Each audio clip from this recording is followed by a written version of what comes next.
Hello YouTube friends, Alicia here with another junk journal. This one is made for somebody. It is a raccoon themed journal that kind of took me forever to get together because I don't have raccoon stuff particularly. Just obviously due to the fact that it's not a theme that I would have chosen to do, but I got asked to do it, so here it is. And a lot of the images were just free images that I printed off. Somebody sent me a link of some free raccoon images, so I printed this on photo paper, and I just used some photo mounts, vintage photo mounts, to attach it. Attached it to scrapbook paper, and then I added this black and white flower with whatever, a gemmy thing in the middle. I can't remember what they're called. It's off AliExpress. It's a pamphlet stitch. Just the center, not the flower. It's from AliExpress. And then I wrapped it, the closure, in this lace, which I believe is also vintage. And the cover is wrapped in that black paper that I have talked about before that I use fairly often to wrap journals. And there's gray cardstock inside. And, oh, the digitals that aren't like the free printables are from Paulette's kit. I don't know what it's called. I've had it for a long time. It's not a full kit. It was prints that I had doubles of that weren't supposed to print, but I always keep all that kind of thing, so I used it in this journal, and then I just printed on the back. And I used book page images. I have some like animal encyclopedias or whatever you call them that had images of raccoons, so I used them. Just a yo-yo, and this was a brad, but I took the backing off and just glued it down, and some jumbo rickrack. Another image from the book with some writing space on the back. I've used a lot of Paulette's kits lately. You've probably noticed I've done the wolf journal, the dog journal, the cat journal. I'm going to be doing a peacock journal, but I do really like her kits. And it's really nice to use things that you already have printed. So this is not her kit, this backing paper. This is another kit, but more ephemera. I feel like I'm all over the place. These are super cute. It's a die that I have, and I just paper pieced it. Added some little black, I don't know why I can't think of the words, like gems to the eyes. Those are from AliExpress. Just an envelope. I had leftover of this paper from my Marilyn Monroe journal and the paper on the front, and so I used it here. I've been trying to not end up with piles of scraps after I'm done each journal, because I don't know what to do with them all. This is a stamp I just stamped out on scrapbooking paper and cut out. It's one that you mask. It's actually 3 separate pieces, like the head, the tail, and the body, so I just masked it and stamped it on scrapbooking paper. Some washi tape. These are both pockets. This is just some green writing paper.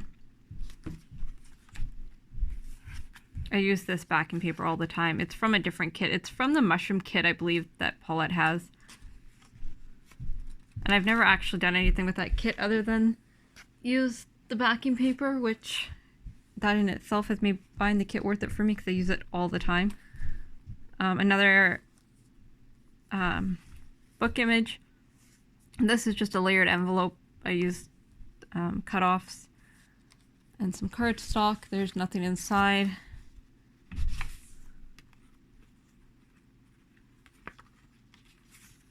This piece. I got these from work the other day. Like, I purchased them. I work at a thrift store. But I thought they were kind of cool. And then they're... sorry, I'm all over the place. Double-sided. And I didn't have anything like that, so I bought a huge pack of them.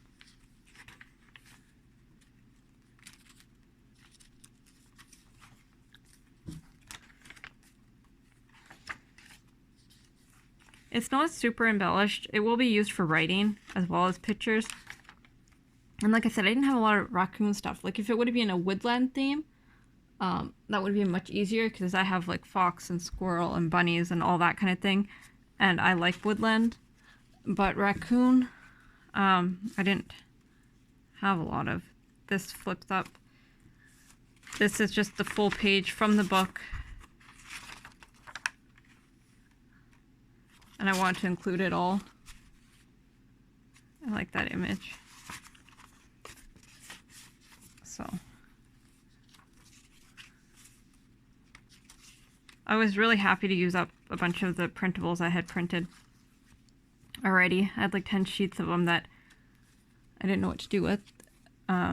This is actually a raccoon dog. It's not a real raccoon, but anyways, it's still fun. These are pockets.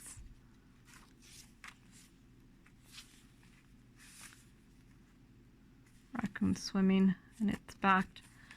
And this is just a piece of cardstock that kind of matched. And then a flip. I feel like my journals are the most boring journals, but I guess because I write in my journals, I always have a hard time putting any kind of chunky embellishments in because I think, well, how are they going to write in it? And that's going to be annoying and things like that. So I love looking at journals like that and watching the videos of them because they're so pretty. But I have a hard time convincing myself to do it in my own journals because I don't find it practical. Like if you were just gluing pictures down or adding pictures, I think it would be fine. But when you write, and I mean I do probably about 90% writing in my journals, it's not, it's just not as practical. I didn't back all of these. This is printed on my expensive printer paper. It's not thick, but it's nice enough quality that I didn't feel like I needed to back them. Here's that other raccoon that I think is just adorable. I want to make up a batch of these. I have the squirrels I'll show you, and it does foxes, and turn them into stickers and just have them in my stash.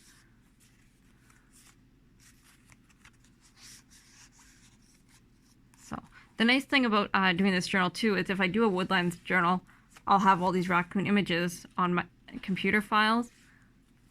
There's that other one I did. Just an altered. It's not even really altered, but just a piece of scrapbooking paper on a junk mail envelope with an image. So, I mean, I like that I have everything organized. I liked how this looked, and then I let it flip open so that they can add a picture or write or whatever. And then this is just a bag that I had. I don't have too many of these. It was really long, and I cut it down and just added a huge tag, which I also don't have a lot of these really big ones, and I really like them. So I need to alter some of them and use them. This is just a leaf from Flower Garland with the little gemmy thing that, like I said, I can't remember what they're called. And this is kind of chunky, but oh well. The postcard ephemera. This is just a little book that had like some of the cutoffs on it that I want to include because it matched the book and I don't need any more cutoffs. And I added a piece of paper to this page that I had a pocket here, and then this. I like, I don't necessarily like these in journals where it has Monday through like Sunday in one line, so when you fold it in half, you know, half is on one side. But I like that Paulette did the whole entire week, so that anytime you flip into your journal, you have the whole week. You don't have half the week in one half of the journal and the other half in the other half. But they're really not actually my thing. I'm not a planner girl.